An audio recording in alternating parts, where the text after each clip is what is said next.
Welcome to Disc 1, Perceval and the Grail. Set in ancient Britain, this play brings to life one of the world's most intriguing myths.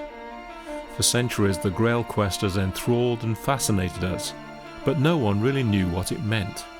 In this version, Durham tells the story from the point of view of the sorceress, Morgana, who helps Perceval discover the meaning of the Grail, a meaning as relevant today as it was those many centuries ago. Story copyright Durham 2010, recording copyright Gandhi Dancer Productions LLC 2010. Written by Durham, directed by Tirabassi, edited and sound designed by Jonathan Guilbert. Speak words out loud, and they begin to stir things up. Any words will do. Crimson, pillow, fishing, veil, daybreak. Can you feel that?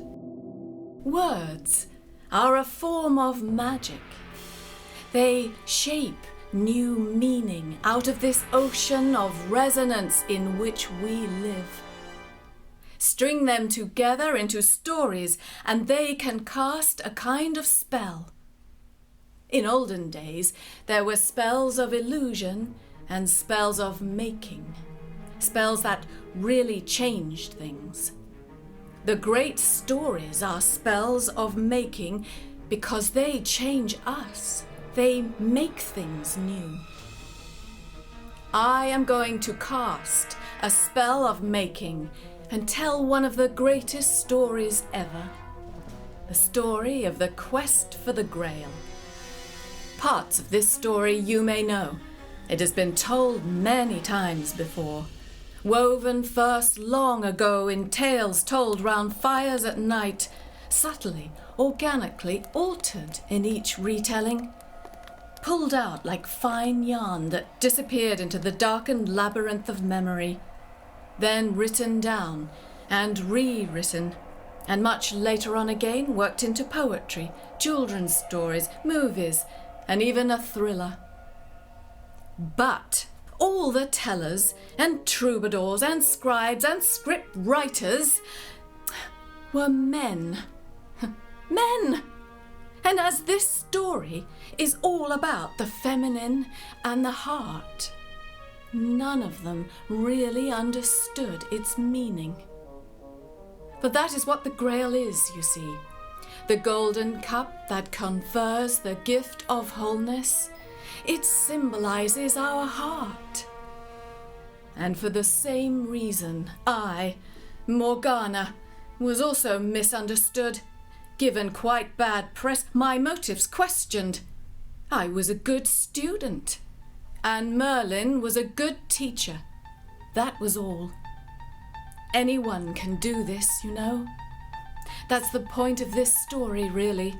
We can all do magic. Once we realize everything is energy, everything is current and desire, everything is about the heart.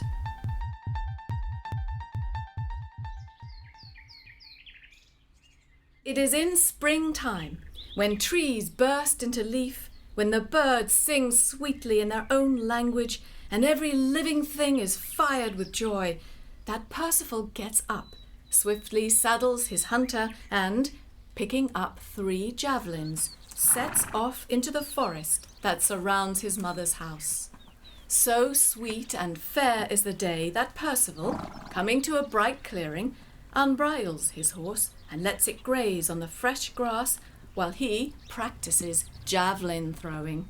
Expertly he casts them about the clearing, backwards, forwards, now high, now low, when suddenly he hears a strange and terrible noise, a clanking and clashing that makes the whole woods reverberate. By my soul! My mother wasn't exaggerating when she told me devils are the most hideous things in the world.